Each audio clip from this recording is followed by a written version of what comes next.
T'es musulman? Ouais, je suis musulman. Ok.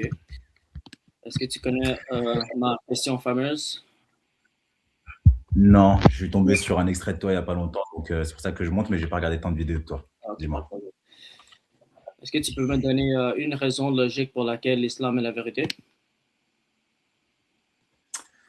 Bonne question. Question logique pour laquelle l'islam est la vérité. Je dirais que simplement parce que l'islam est une religion qui a un livre saint.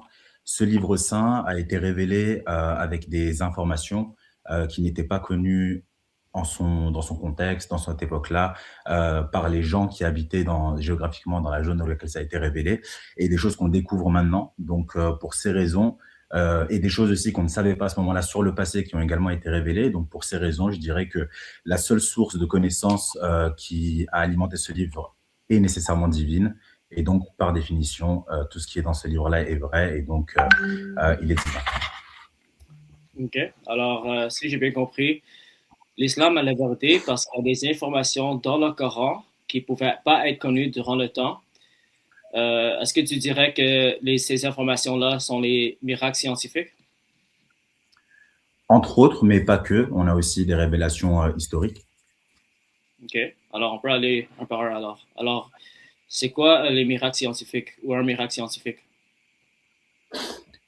Tu veux rester sur le miracle scientifique? Ce que je peux te dire, ce serait par exemple la description de l'évolution du développement d'un fœtus dans le ventre de sa mère, Ok. par exemple.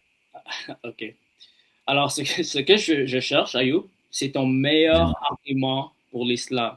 OK? Est-ce que ça, tu dirais, c'est le meilleur argument pour l'islam? Non, pour être très sincère avec toi, j'ai jamais vraiment eu à défendre l'islam.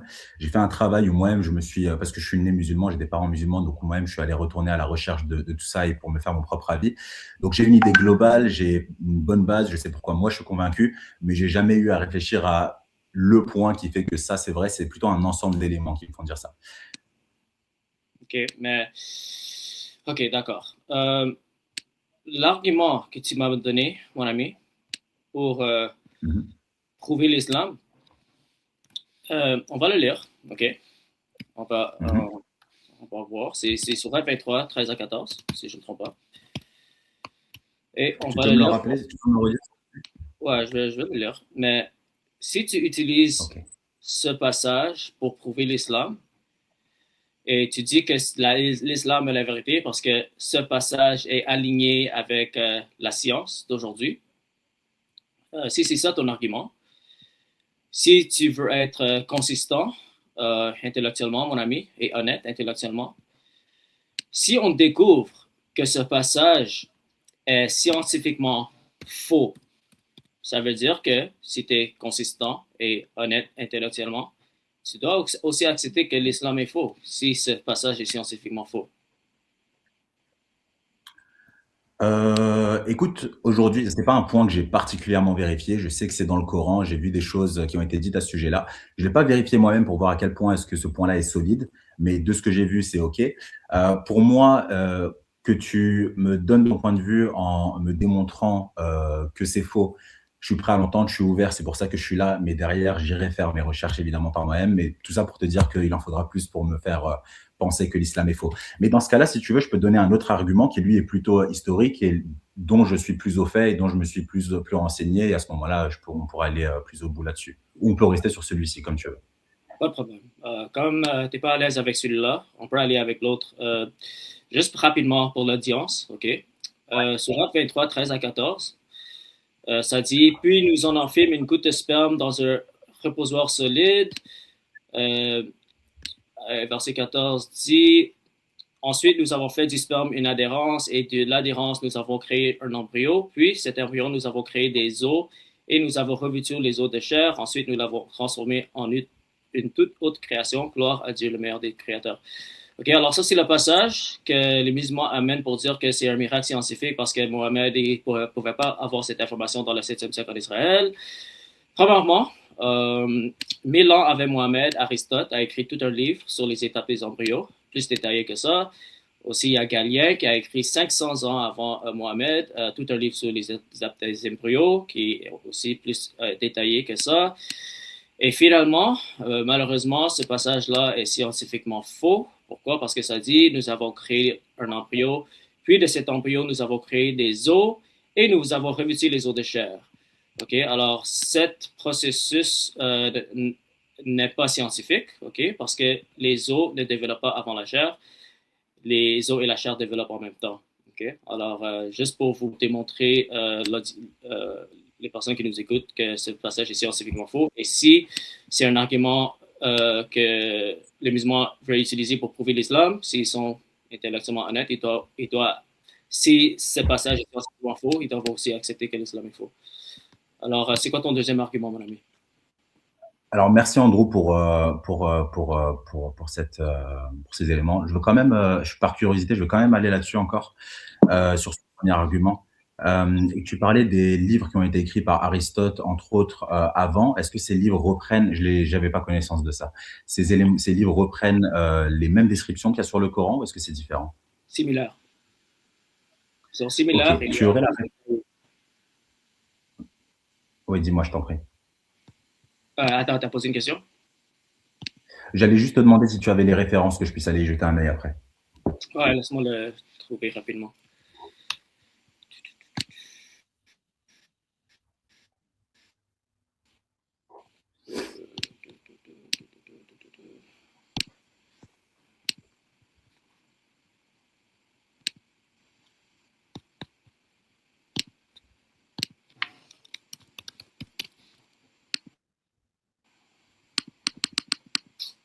Mon Internet est lent. Vas-y, je t'en prie. En attendant, tu peux me redonner, s'il te plaît, le passage exact dans lequel c'est mentionné? Le passage du Coran dans lequel ça c'est mentionné? C'est Sourate 23, 13 à 14. Merci.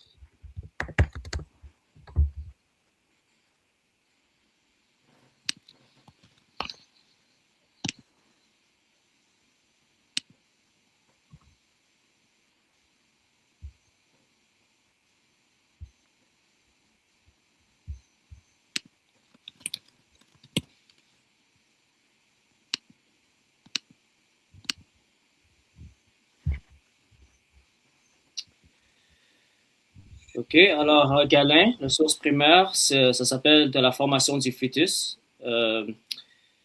Et la source, ça s'appelle du sperme, livre 2. Un autre de la formation du fœtus. Et c'est ça. Et Aristote, la source, c'est Génération des animaux. Okay, c'est livre 2 à 3. Ouais, c'est ça. Alors, voici les sources primaires, les livres des embryos qui ont été écrits 1000 ans avant Mohamed et 500 ans avant Mohamed. Donc, Aristote, Génération des animaux, livres 2 et 3. Le premier, comment s'appelle? Comment c'est ce qu'il s'appelle, le mec qui l'a écrit? C'est Galin. Galen, ok. De la formation au fœtus. Ouais. Ok, génial, super, merci beaucoup. Je vais checker ça. Je regarde juste rapidement les versets, donc 13 et 14.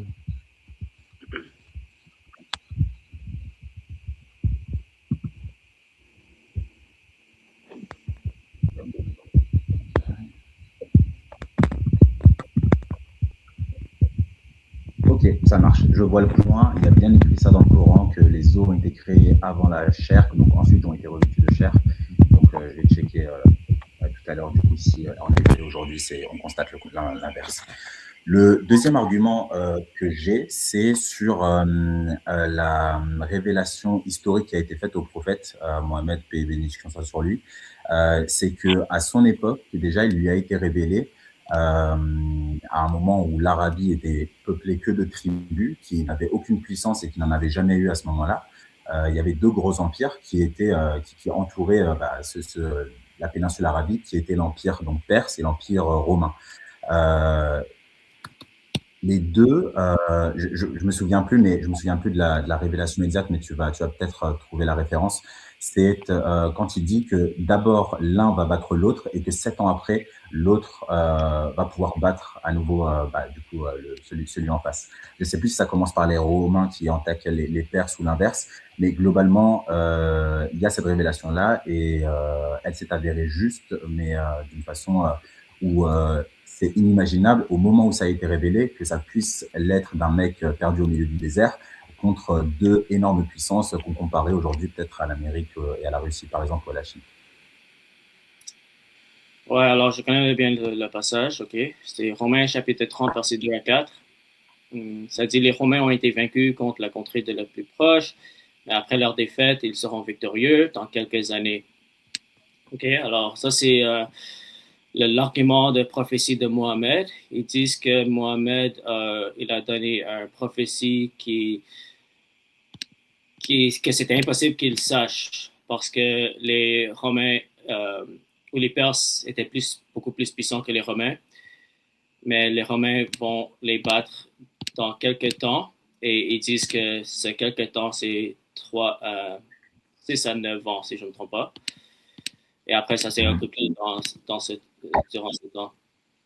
OK, alors, premièrement, est-ce que tu sais quand le Coran a été écrit dans un livre? Le Coran, ça a été révélé sur 23 années. Ouais. Alors, le Coran a été écrit après la mort de Mohammed, n'est-ce pas? A été écrit, mais a été révélé avant. Et il y avait en fait, c'est le regroupement donc en un seul corpus de Coran, donc le fait d'avoir un ouvrage complet qui a été fait en effet durant le premier siècle après la mort du prophète. Pas de problème. Alors, la première chose, ce passage, tu peux dire que c'était transmis oralement. OK, pas de problème. Mais ça a été écrit sur un papier, comme sur un feuille. Ça a été Mhm. écrit après la mort de Mohammed et après que la prophétie s'est accomplie. OK? Alors, ça veut dire que si la prophétie ne serait pas accomplie, soit on pourra l'enlever du Coran, ou soit on pouvait manipuler pour dire que les Perses ont gagné à la fin. Et quand on lit ce passage en arabe, ok, avant que le Coran a développé les points diacritiques et les voyelles, le texte était tellement fluide qu'on pouvait même le lire que c'est les Romains qui ont euh, perdu contre les Perses. Okay? Alors on pouvait l'interpréter les deux sens. Alors ça c'est facile de manipuler le passage pour faire semblant que c'était une prophétie, mais on pouvait, avec la fluidité du texte arabe, on pouvait le changer et manipuler. Alors, ça, c'est numéro un. Numéro deux, le fait que ça dit que les Romains vont gagner entre 3 à 6 à 9 ans, pourquoi ça doit être tellement vague? Si c'est vraiment Dieu qui a donné cette prophétie, pourquoi Pourquoi est-ce que c'est quoi, pardon? c'est tellement vague, c'est tellement général, c'est comme, c'est pas précis, tu vois? Alors, si moi, par exemple, disons, dans, disons, on va dire, si toi, tu suis le foot, Ouais, je sais de loin. Ouais. ok, alors, Real Madrid, moi, je connais pas trop bien, mais je connais un peu. Real Madrid et Barcelone, ok? On va Mhm. dire qu'ils sont en train de, comme chaque année, ils jouent, ok, entre eux. Ouais. Et tu peux dire que en ce moment, Real Madrid est plus fort, ok? Alors, ils vont perdre. Mais dans 6 à 9 ans, Barcelone va améliorer et ils vont gagner. Ok. À cause du fait que les deux équipes, ils sont constamment en bataille. Euh, et le prophétie, c'est comme tu peux réussir à donner le bon prophétie, tu as une chance de 50%, en fait. Tu peux dire que non, peut-être en ce moment, ça serait impossible parce que en ce moment, ma Barcelone est tellement faible. Mais si tu dis, mais dans 6 à 9 ans, Barcelone, ils vont accueillir des joueurs, ils vont améliorer. Alors moi, mon prédiction, c'est qu'ils vont gagner. Okay? C'est pas une prophétie Ok. impressionnant. Euh, S'il donne l'année exacte, ça serait plus impressionnant, tu vois. S'il dit, dans 2027, ils vont gagner, OK? Ou 2000, disons 2029, ils vont gagner. Ça serait plus impressionnant. Mais si je dis, Ok. entre 2027 et 2032, durant ce temps-là, Barcelone va gagner. C'est pas impressionnant du tout, mon ami. Ok, je comprends ton point. C'est intéressant. Bon, deuxième point, une fois que tu as cité le premier point, le deuxième point est inutile parce que le premier point l'invalide automatiquement, parce que du fait déjà de la façon dont c'est formulé. Euh, mais on est sur deux échelles totalement différentes pour répondre quand même au deuxième point. Une équipe de football, tu as dit, ça s'affronte chaque année. On est sur des cycles qui sont beaucoup moins longs des empires, des cycles de vie et d'existence qui sont beaucoup moins longs des empires. Donc, mine de rien, 3 à 9 ans, ça reste quand même une fourchette qui est relativement courte pour le développement d'un empire et le fait de pouvoir devenir plus puissant qu'un autre. Sur le premier point, écoute, faut que je check. Ça me paraît étrange que tu puisses connaître la date exactement à laquelle ça a été mis écrite. Ça a été mis à l'écrit parce qu'en général, on a enfin, c'est carbone daté à partir du moment où le manuscrit a été compilé, mais pas sur chaque extrait individuel.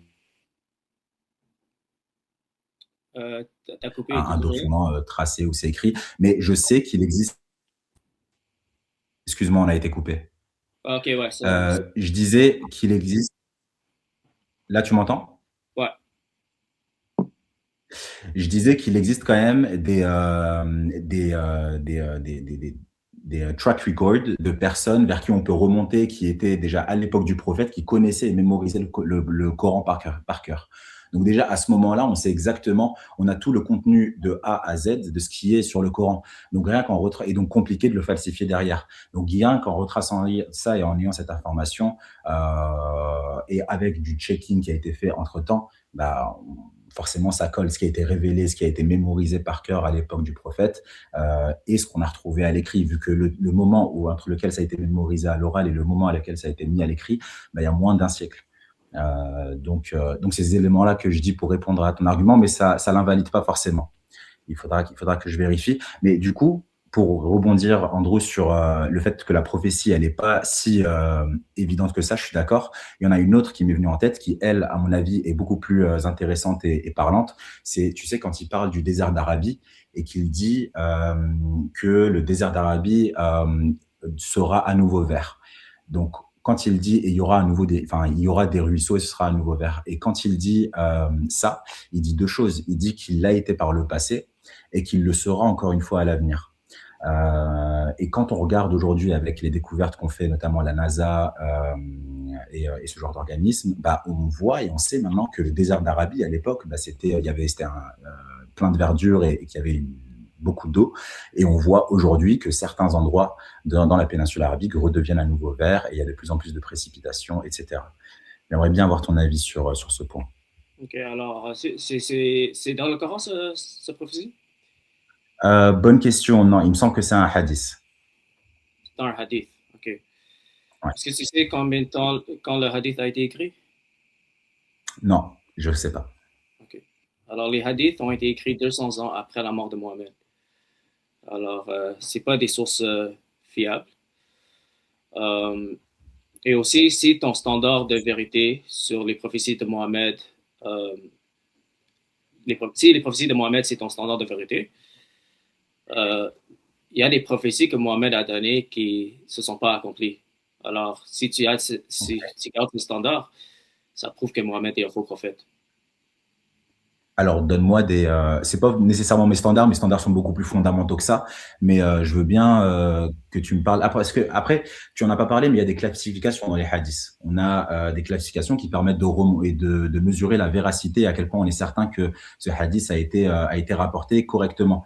Et pour ça, il y a plein de critères. Donc, évidemment que tu peux me sortir des hadiths qu'on appelle qui sont pas authentiques et qu'on sait qu'ils sont classifiés comme non authentiques et me dire qu'ils n'ont pas été réalisés. Là, oui, c'est possible. Mais les hadiths, ce hadith-là, en tout cas, dont je te parle, a été vérifié comme authentique.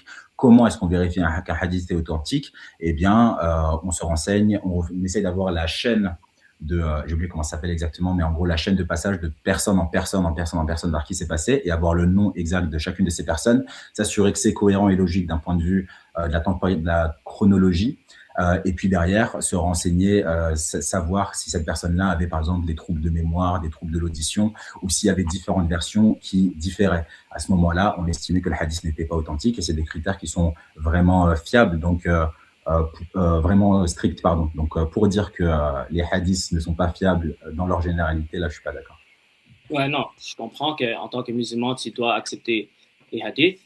Et tu vas utiliser les isnad, les chaînes de transmission pour valider les hadiths. Mais en tant que non-musulman, mon ami, comme les hadiths sont pas acceptés par les historiens et les académiques, euh, comme je suis pas musulman, je ne pourrais pas accepter les hadiths comme une source fiable. Euh, Pourquoi? Parce que ça a été écrit 200 ans après le prophète et les chaînes de isnad, euh, c'est juste une affirmation qui est dans les hadiths qui disent que ça a été fidèlement transmis. Mais juste parce qu'un source dit que c'est fidèle, ça ne veut pas dire que c'est vrai. Ça, c'est un raisonnement circulaire. Alors, en tant que non-musulman, malheureusement, je ne peux pas accepter les hadiths comme une source fiable. Mais, Ok. et même si je l'accepte comme une source fiable, et tu vas utiliser les prophéties de Mohammed pour prouver l'islam, ben là, dans ce cas, il y a une prophétie dans Sahih Muslim 2953. Excuse-moi, Andrew, juste, je te coupe juste pour revenir sur le hadith d'avant avant qu'on passe à un autre. Même si ça a été révélé 200 ans avant, la prophétie en tant que telle de dire que le désert était vert et verdoyant avant et qu'il le sera à l'avenir, même 200 ans après, ça reste un exploit de pouvoir annoncer ça. Si, si j'accepte, OK, parce que je ne connais pas trop ce prophétie, mais ça a l'air comme une prophétie comme très générale, de dire que le désert arabe va prospérer dans le futur. Euh, pour moi, c'est pas vraiment quelque chose de très impressionnant. C'est comme dire que éventuellement mon armée, les Arabes vont conquérir les Romains. C'est très général, ok, et c'est pas quelque chose qui est C'est pas naturellement. ça qui est dit. Ce qui est dit, c'est qu'un désert aussi sec que le désert de l'Arabie, où il faisait 50 degrés ou 60 degrés toute l'année, il fut un temps où c'était vert, où il y avait des rivières, où il y avait des ruisseaux, où il y avait de la verdure, et ça le sera encore à l'époque, à l'avenir. Et ça, c'est ce qu'on peut constater. Et ça, non, c'est impressionnant. C'est pas quelque chose qu'on peut deviner comme ça. Ok, disons que il a eu cette prophétie, ok, et pour toi ça prouve Mhm. l'islam. Mais dans le même sens, mon ami, c'était comme tu utilises le même standard. Si on trouve une prophétie dans les hadiths qui ne s'est pas accomplie, ben dans ce cas, l'islam est faux, n'est-ce pas? Si c'est un hadith classifié comme authentique, oui. Okay, mais c'est Sahih Muslim, alors c'est Sahih. Okay. Sahih Muslim a fait un livre pour justement où il a compilé tous les hadiths qui ne sont pas authentiques. Okay. Mais vas-y, je t'en prie, allons-y sur l'exemple et let's go. Okay. Alors c'est Sahih Muslim 2953. Ok. Euh,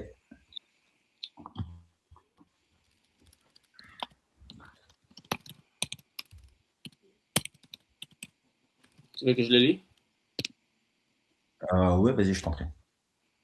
Okay. Ok, alors il dit, Mohamed dit, si ce jeune garçon vit, il se peut qu'il ne vieillisse pas beaucoup avant que l'heure n'arrive pour vous. Okay? Alors ici, il est en train de dire que un jeune garçon, okay, il ne va pas vieillir avant l'heure arrive, alors le fin des temps. Okay? Alors Mhm, ce mhm. prophétie-là, ça s'est pas accompli parce qu'évidemment, le fin des temps n'est pas arrivé avant que le jeune garçon a vieilli. Alors, ça, c'est dans Ok. Sahih Muslim 2953 et aussi dans Sahih Bukhari 6511. C'est 953 dans Sahih Muslim, c'est ça? Ouais. Ok, tu aurais plus de contexte là-dessus? Qui est le jeune homme? Quelque chose ou on a juste ça? Je vais lire dans Sahih Bukhari. OK? Sahih Bukhari 6511. Un homme demanda au prophète, quand viendra l'heure? Le prophète regarda un jeune garçon parmi les gens et dit, si celui-ci vit longtemps, il n'atteindra pas la vieillesse avant que votre heure ne vous atteigne. OK? Mhm. Alors ici, on voit qu'il y a un homme qui l'a demandé à le prophète, c'est quand que l'heure viendra, le dernier jour. Le prophète regarde un jeune garçon et dit, il n'atteindra pas la vieillesse avant que votre heure ne vous atteigne. Alors, cette prophétie, ça ne s'est pas accompli. Alors, Mohamed a donné une fausse prophétie et ces deux hadiths sont sahih authentiques.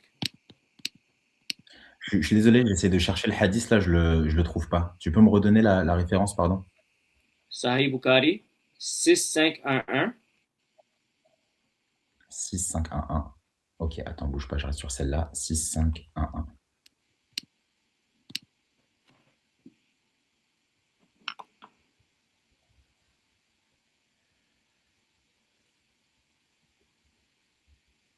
Ah non, là, moi, j'ai autre chose qui a rien à voir. Là, moi, je lis les actions ne valent que par les intentions et que chacun n'aura que ce qu'il a eu comme intention. Donc, quelque chose qui a rien à voir. Attends, je vais regarder autre part. Si tu l'as, tu peux partager ton écran peut-être? Attends une seconde. Moi, j'ai le bon. Parce que moi, mon truc est en anglais. Euh,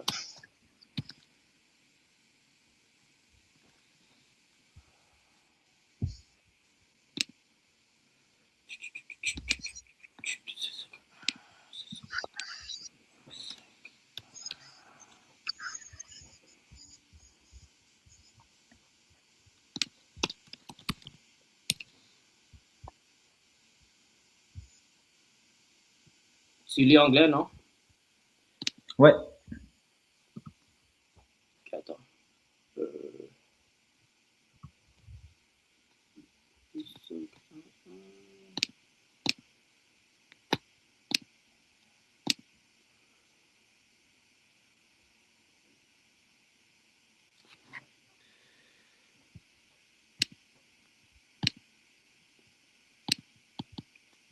Ok, je vais partager mon écran.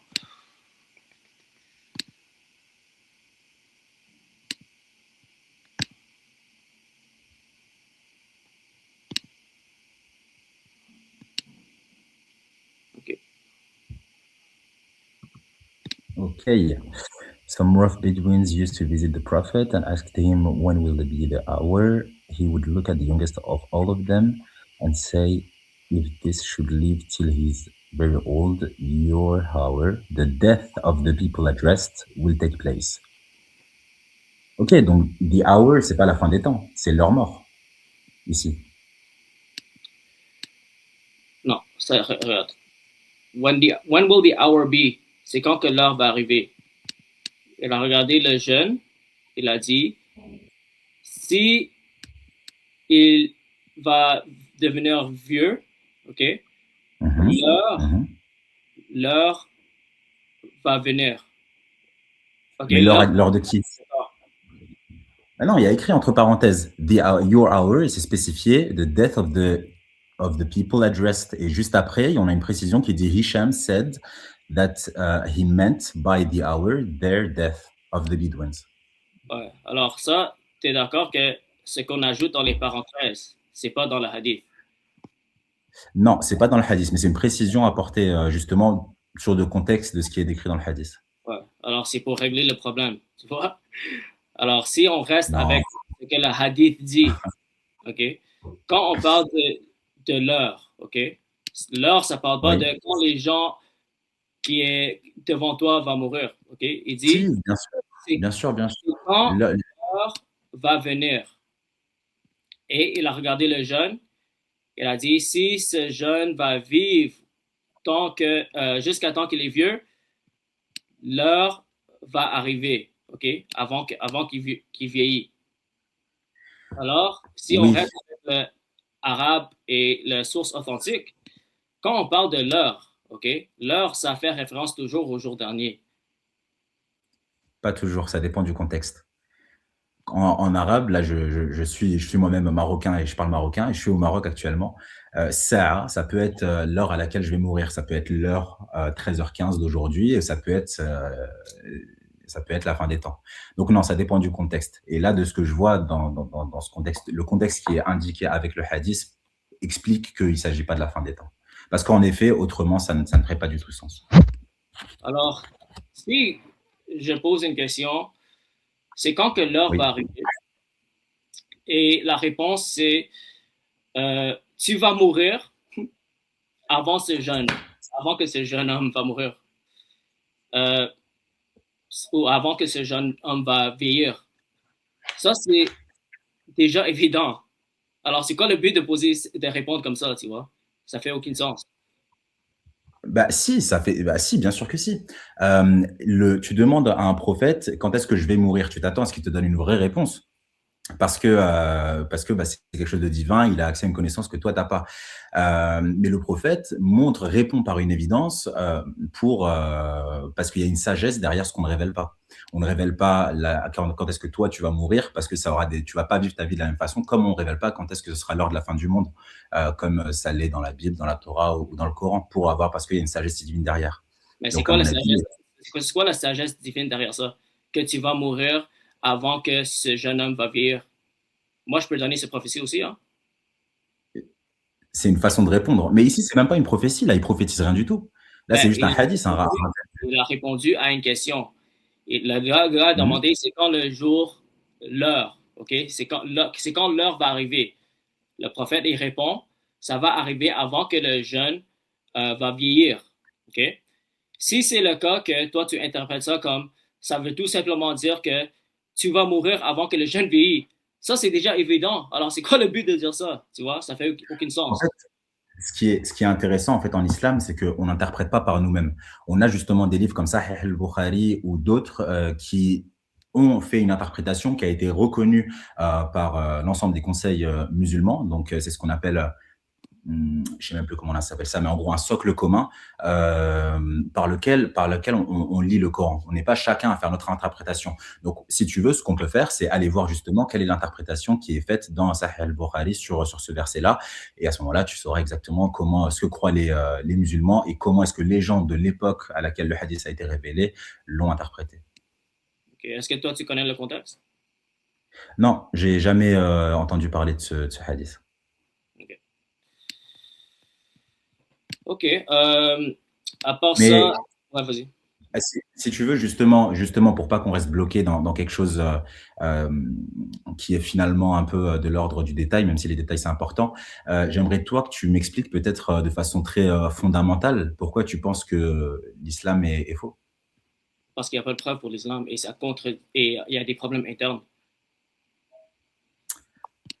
Il n'y a pas de preuve pour l'islam et il y a des problèmes internes. Quand tu dis problème interne, tu parles de Shia, Sunni, j'imagine. Non. Je parle des contradictions internes qui prouvent que l'islam est faux. Ok, dans le Coran. Ouais. Ok, tu peux m'en faire part de quelques-unes.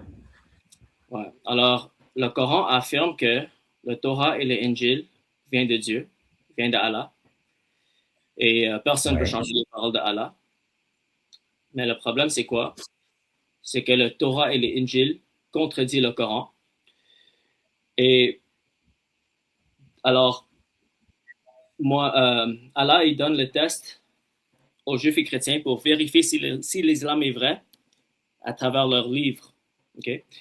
Et si on fait ce test pour vérifier si l'islam est vrai en examinant nos livres, le Torah et l'Injil, le Torah et l'Injil contredisent le Coran. Maintenant, si tu vas dire que le Torah et l'Injil est corrompu, mais dans ce cas, euh, ça prouve aussi que l'islam est faux. Okay? Disons que le Coran et l'Injil est corrompu. Ça veut dire que Allah affirme des textes corrompus. Alors, dans les deux options, ça prouve que l'islam est faux. Je suis pas d'accord sur la deuxième option parce que lorsqu'il dit que la parole d'Allah n'est pas corruptible, il parle du Coran en particulier.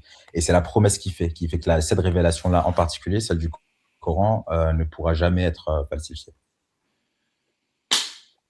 Est-ce que le Torah est la parole d'Allah? Euh, Telle qu'elle a été révélée, oui. OK. Alors, les Juifs et les chrétiens, ils avaient la parole d'Allah dans leurs mains, n'est-ce pas? Oui, ils l'ont eu à un moment donné dans l'histoire. OK. Est-ce que tu sais qu'on peut trouver des manuscrits qui datent des centaines d'années avant le 7e siècle? Des centaines d'années avant le 7e siècle, oui, sans aucun doute. C'est ça. Alors, on a des Bibles au complet, on a le Torah et le Injil au complet, euh, qui datent Mais ce qui est, qui datent avant le 7e siècle, qui mais prouvent, ça, c'est normal. Pardon, excuse-moi, vas-y. ouais. Alors, on sait qu'est-ce qui était entre les mains des Juifs et des chrétiens dans le 7e siècle en arabe. Ok,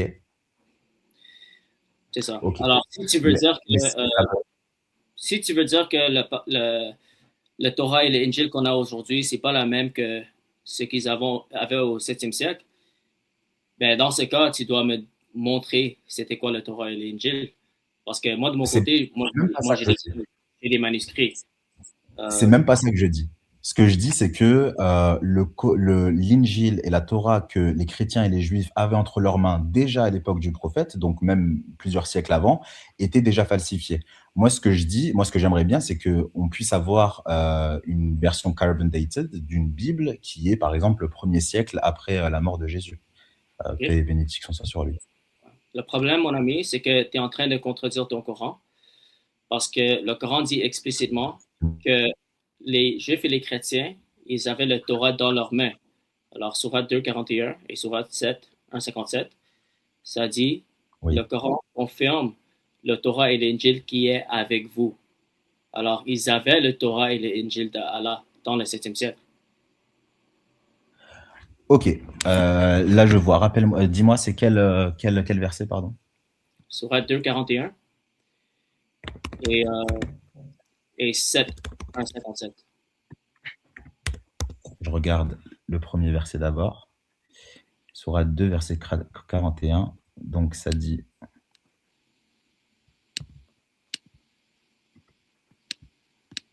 Et croyez à ce que j'ai fait descendre et qui confirme ce qui était déjà avec vous. Et ne soyez pas les premiers à le rejeter et n'échangez pas mes versets pour un prix dérisoire et ne criez que moi. Bah, moi, je vois pas de contradiction ici parce que et croyez à ce que j'ai fait descendre et qui confirme ce qui était déjà avec vous. Pas ce qui est déjà avec vous, ce qui était avec vous. Donc en fait, ça veut juste dire que à un moment dans l'histoire, les chrétiens et les juifs ont eu la révélation divine telle que les musulmans l'ont eu au 7e siècle. Est-ce que tu peux lire 7, 157? Ouais.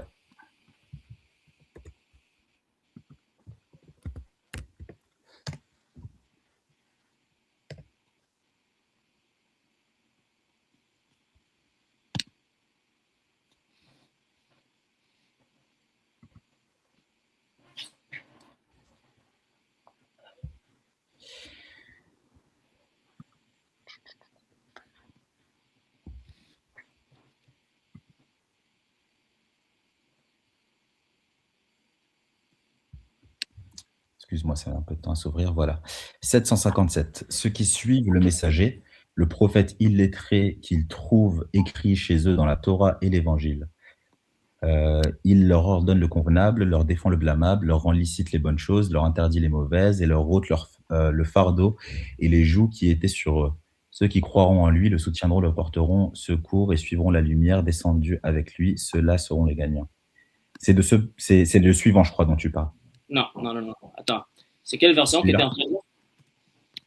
Là, j'ai la version Oregon State University. Tu es en train de lire en anglais? Non, non, c'est en français, mais c'est la source que j'ai.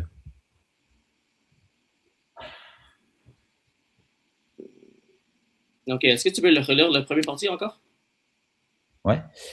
Donc 757, ceux qui suivent le messager, le prophète illettré qu'ils trouvent écrit chez eux dans la Torah et l'Évangile, il Tu leur peux ordonne arrêter, le... tu peux arrêter là. OK? Ouais. Alors, ceux qui suivent le messager, le prophète illettré qu'ils trouvent mentionné chez eux dans le Torah et l'Évangile. Est-ce que tu vois Mhm. que c'est écrit explicitement qu'ils ont le Torah et l'Évangile? Oui, qu'ils trouvent écrit chez eux dans le Torah et l'Évangile, oui. Alors, ça prouve qu'ils avaient le Torah et l'Évangile de Allah, qui avait le nom de Mohammed dedans dans le 7e siècle. Pour pas que ça n'a pas été falsifié, par contre, ce qui est mentionné ici, c'est que le prophète, en effet, est mentionné à l'époque où ce verset-là a été révélé. Et OK? toujours mentionné donc, dans la Torah. Donc là, je suis d'accord Alors, avec toi si tu que alors, sur la version. Vas-y, vas-y. alors, Mohammed est en train d'affirmer des textes falsifiés ici. Non, Mohamed ne parle pas. Là, c'est Dieu qui parle. C'est Allah, c'est le OK? discours de Dieu. Allah est en train d'affirmer des textes falsifiés ici. Allah dit dans ce texte, dans ce verset-là, il dit précisément que dans la Torah et l'Évangile que vous avez aujourd'hui dans vos mains, vous retrouvez la mention donc du prophète Mohammed. OK. Alors, vous avez le Torah et l'Injil dans vos mains. Allah est en train de parler Oui. des textes falsifiés. Là, comme ça, j'ai pas la réponse exacte, mais là, comme ça, je dirais oui. Là, dans ce cas précis, il parle de ceux qui ont été présents donc à l'époque du prophète, et donc c'est des versions qui sont falsifiées. OK. Alors, le fait que Allah affirme des textes falsifiés, ça prouve que l'islam est faux. Bah non. Bah non, il n'affirme pas des textes falsifiés. Il dit pas que ce texte falsifié-là est vrai. Il dit que là, si tu regardes dans ce texte falsifié que tu as, bah, tu y trouveras la mention du prophète que je t'ai envoyé. Ouais. Le problème, c'est que, premièrement, c'est que tu es en train de dire, et pas dans le surat, OK? Le surat dit explicitement que tu peux trouver Mohammed dans vos textes, le Torah et l'Injil. OK? Et 2,41 dit, Mhm. le Coran confirme l'Injil et le Torah que vous avez chez vous. Et, Que vous avez eu chez vous. ouais, mais regarde, quand il est en train de parler à des Juifs, OK? Il n'est pas en train de dire que c'est les textes que vos ancêtres avaient. Il est en train de se dire que vous avez le Torah et l'Injil. OK? Et quand on lit 757, ça solidifie ce que je suis en train de dire. Il est en train de dire explicitement que vous avez le Torah et l'Injil dans votre main. En fait, tu lis deux versets qui sont pas du tout dans la même sourate et pas du tout dans le même contexte. Le premier verset, il parle des éléments de l'Injil et de la Torah qui a été révélé. Il y a une conjugaison bien précise qui est utilisée. C'est pas pour rien, c'est pour dire que c'est pas vous. Elle l'a été, vous l'avez eu entre tes mains. Ça veut dire que tu l'as plus entre tes mains aujourd'hui. Et dans le deuxième, là, il parle du coup de la Torah et l'Injil qui était à l'époque là entre les mains des Juifs et des chrétiens. OK? Alors, dans 2,41, tu dis ils n'avaient pas le Torah et l'Injil dans leurs mains, mais mais dans 757, ils avaient le Torah et l'Injil dans leurs mains, c'est ça? Non, c'est pas ce que je dis. Je dis que dans le premier, Allah, dans le texte, dit qu'ils avaient le texte fiable, qu'il a été révélé, comme le Coran a été révélé aux musulmans, donc le texte original, ils l'avaient eu entre leurs mains, les juifs et les chrétiens. C'est pour ça que ça s'appelle Al-Kitab. Dans la deuxième version, il leur dit que retournez là maintenant dans les livres que vous avez et vous allez trouver la mention du prophète. OK. Alors, ils avaient le Torah et l'Injil dans leurs mains, dans 757, n'est-ce pas? Oui, OK. Mais toi, tu es en train de dire que le Torah et l'Injil qu'ils ont dans leurs mains étaient déjà corrompus dans le 7e siècle. oui. OK. Alors, Allah est en train de dire de vérifier dans tes textes corrompus pour prouver que l'islam est vrai. Non. Alors déjà, la véracité de l'islam ne repose absolument pas sur ça, sur cette Ouais, mais vérification. Il ne dit pas aux musulmans, allez vérifier dans l'évangile des autres. Les musulmans, eux, il leur est révélé ce texte-là et c'est en ça qu'ils croient. Il parle justement aux juifs et chrétiens de l'époque. Et il leur dit, regardez, même dans vos textes-là, il y a la mention, donc même s'ils ont été falsifiés, il y a la mention, ça c'est pas mentionné évidemment, il y a la mention du prophète Mohammed que je vous envoie. OK. Et alors, C'est ça qu'il dit. Allah est en train de dire, cherche cherche Mohamed dans vos textes falsifiés et ça va prouver que l'islam est vrai. Encore une fois, le point ici, c'est pas de prouver que l'islam est vrai. Le Oui, point mais ici, c'est de... juste réponds à ma question, s'il te plaît, mon ami. comment? Est-ce que tu peux répondre à ma question? C'est ce que je suis en train de faire, ouais. Bah, elle m'a échappé. Tu peux me la répéter, s'il te plaît? Allah est en train de dire, tu vas trouver Mohamed dans le Torah et les Injil que vous avez dans votre main, euh, mais le Torah et l'Injil que vous avez dans votre main est falsifié. Alors, cherche Mohamed dans vos textes falsifiés. Oui, il dit, tu vas trouver la mention de Mohamed dans la Torah et l'Injil que tu as entre les mains, même s'il est falsifié. C'est ça qu'il Bon, dit. ok, d'accord. Je vais lire un autre passage et je vais voir si tu vas être Vas-y. honnête avec celui-là. Surat 29, 46. Ouais.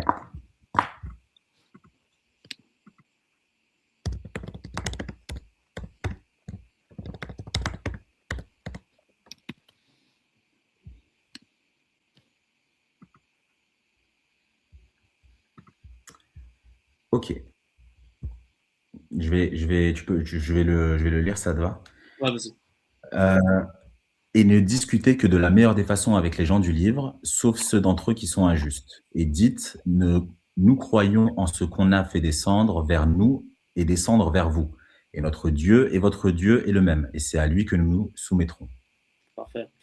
Mohamed est ici en train de parler des Juifs à des Juifs et des chrétiens, n'est-ce pas? Absolument. Parfait. Alors, la partie où il dit nous croyons en ce qui a été descendu vers nous, ça parle de quoi?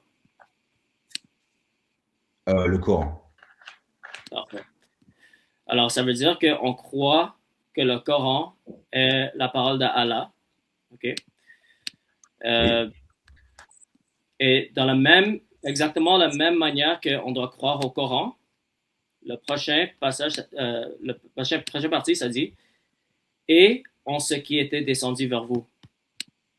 Oui. Qu'est-ce qui était descendu vers les Juifs et les chrétiens? Les livres sacrés, la Torah et l'Injil. Parfait. Alors, la même manière qu'on doit croire au Coran, OK, tu dois être consistant, OK, dans ce passage. Ouais. De la même manière qu'on croit à notre livre, le Coran, on croit aussi à votre livre, le Torah et l'Injil, OK? Alors, le même respect que j'ai pour le Coran, j'ai le respect pour vos livres, le Torah et l'Injil. Oui. OK? Oui. Alors ici, ça affirme que le Torah et les Injil sont les paroles d'Allah. Oui, mais encore une fois, on parle de ce qui a été révélé, ce qui a été descendu. Parce que si tu regardes bien les verbes qui sont employés, nous croyons en ce qu'on a fait descendre vers nous et donc en ce qu'on a fait descendre vers vous, ce qui a été fait descendu, pas ce que vous avez aujourd'hui entre les mains qui a été falsifié. Tu comprends la nuance? Oh my gosh. Oh. Non, c'est de la nuance, il faut être fin. Je sais que l'arabe, c'est une langue compliquée, on peut utiliser 1000 mots, donc forcément les traduire, c'est pas ce qu'il y a de plus évident. Utilise pas l'excuse de l'arabe. OK. Non, alors, regardez, non, j'ai dit trois versets. remets pas en question mon honnêteté, s'il te plaît. Pardon? Remets pas en question mon honnêteté, s'il te plaît. Je suis vraiment sincère avec toi là et il n'y a aucune honnêteté là-dedans. Je sais pas. T'es très gentil, je vais te donner ça. Mais je t'assure que je suis absolument sincère. En termes d'honnêteté avec le texte qui est devant toi, je dirais pas que tu es honnête avec ce qui est écrit. On va lire un autre, OK? On va, parce que... Non, mais attends, non, juste Pardon? Comment? Non, j'allais dire, viens, on reste sur celui-là. Parce que sur celui-là, tu as un mot en arabe qui est utilisé pour dire faire descendre, qui dit unazila. Unazila, ça veut littéralement dire descendre. Donc, c'est pas pour rien que ça a été. C'est pas juste je te dis pas juste un verbe pour prendre le truc dans l'angle qui m'arrange. Chaque mot n'est pas par hasard, c'est un livre divin, on considère ça comme étant un miracle par lui-même. Donc, chaque mot est précis et chaque mot a une raison d'être là.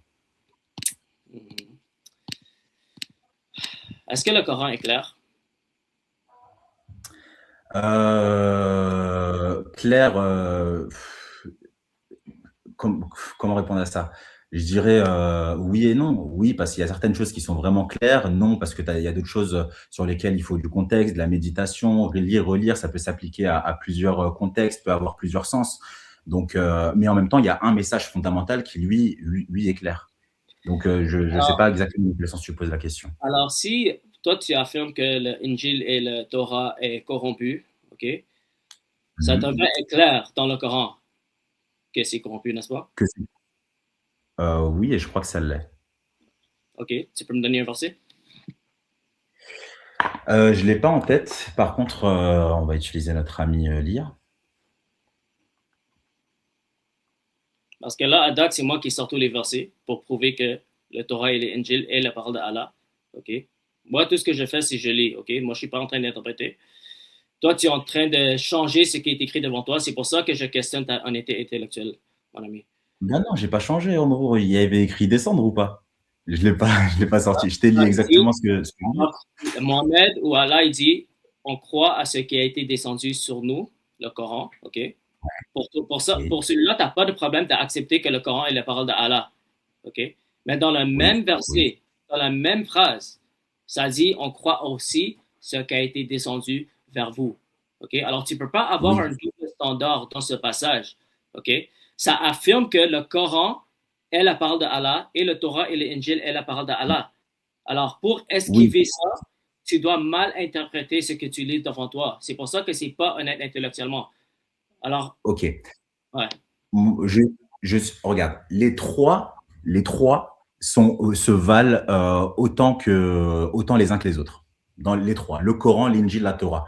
Mais les trois originaux, ce qui nous a été fait descendre dans notre paradigme n'a pas été modifié. Donc pour nous, l'original et ce qu'on a maintenant, c'est la même chose. Il n'y a pas de différence entre ce qui a été descendu et le Coran qu'on a aujourd'hui entre les mains. En revanche, en disant que ça a été falsifié, que la Torah et l'Injil ont été falsifiés, bah, si on parle de ce qui a été descendu, c'est uniquement l'original. Le problème, mon ami, c'est que tu peux dire ça et tu peux le répéter encore et encore et encore. Mais tu n'as pas de preuves. C'est ça le problème, mon ami. N'importe qui peut dire n'importe quoi. Mais je suis en train d'utiliser le Coran pour désapprouver ton argument, mon ami. Moi, j'utilise le Coran. Mais c'est exactement ce qui est écrit, Andrew. OK, alors montre-moi où c'est écrit que le Torah et l'Injil est falsifié. Ah, OK. Bon point, c'était ce que j'étais en train de chercher. Donne-moi une seconde.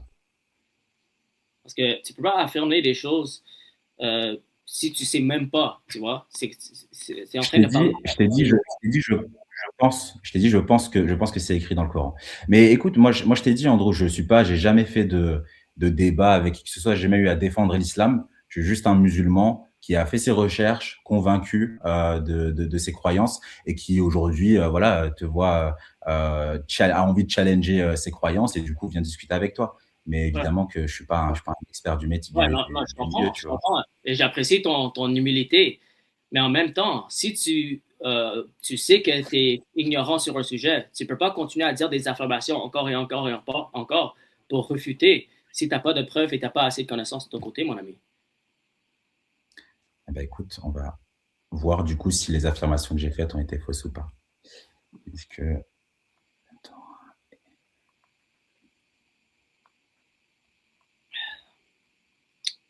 Mon ami, je vais te laisser. Tu peux faire tes recherches de ton côté et ça me ferait plaisir de te réinviter quand tu veux. J'ai apprécié la conversation.